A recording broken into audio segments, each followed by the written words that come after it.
যদি আপনি মনে করেন আপনার অন্তরের মধ্যে আধ্যাত্মিক শান্তি খুঁজে না পান, তাহলে আপনি আল্লাহ সুবহানাহু ওয়া তাআলার সিদ্ধান্তকে মেনে নেন এবং আল্লাহ তাআলার দরবারে শুকরিয়া আদায় করেন।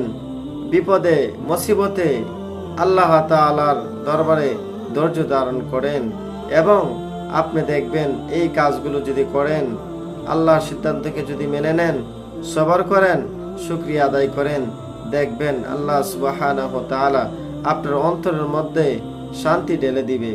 শান্তি তো আল্লাহ তাআলার হুকুমের মধ্যে রয়েছে, শান্তি তো ধৈর্যের মধ্যে রয়েছে, শান্তি তো আপনার আল্লাহ তাআলার সিদ্ধান্তকে মেনে নেওয়ার মধ্যে শান্তি রয়েছে।